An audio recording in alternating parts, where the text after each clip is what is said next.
Okay guys, so bagong na-install na Globe at Home Plan 1799. 1799. So pila ka Mbps? 200. 200 Mbps. So they're installing the Huawei 5v5 modem. 5v5 modem. So Globe at Home, no? So the standard na gyapo ng kuan. So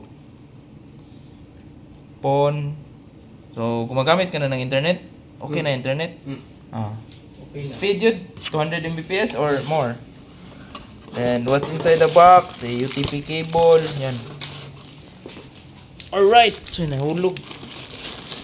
So guys, upon checking, so this is the fiber patch cord.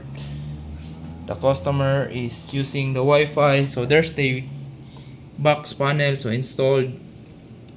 But upon checking, this is the transparent fiber optic. But as you can see, they're already using a masking tape. So what's the standard for the adhesive tape for this installation? And it runs through across the ceiling. Oh? Ayan, ceiling. Invisible. Although invisible guys, sayang yung ano.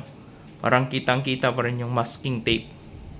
Okay? So maganda yung ano, kondo. What's your cooking, man? Wala.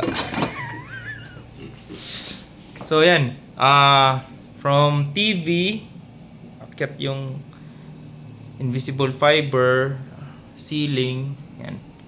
Tapos ito yung nakakadismaya na part in which may converter pa dito. In which yung coupler na green, nilagyan lang ng tape.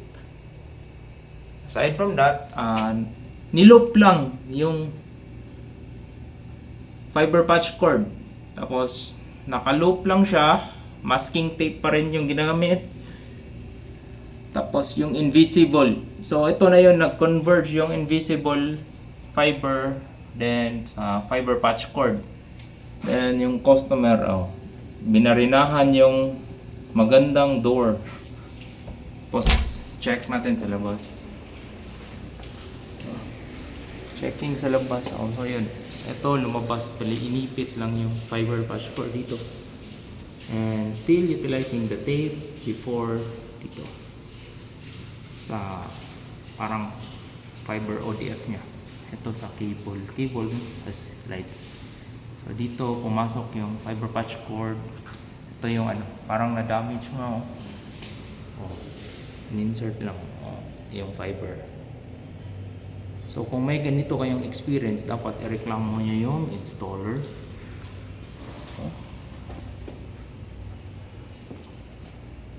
Kasi yun nga, although safe naman yung fiber, pero the aesthetics itself sa kondo mo, yun, kitang-kita, nakamasking. Pero invisible. Sos, the customer.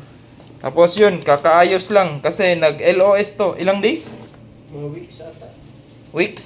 Weeks 2 na, weeks. 2 weeks na install? From installation.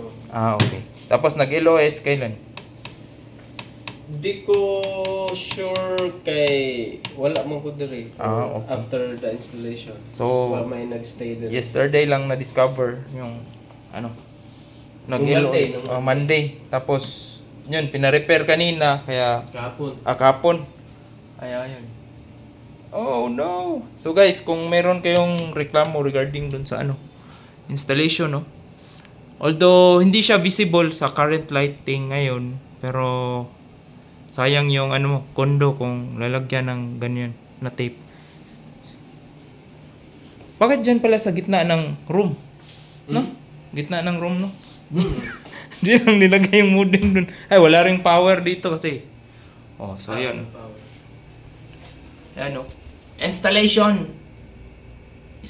Standard ba yan? Or kung mayroon kayong experience na pwedeng ma-improve yung installation natin, siguro pa-comment sa baba. Alright. So, ganun. Reklamo lang tayo dito for now. Definitely, raise natin to.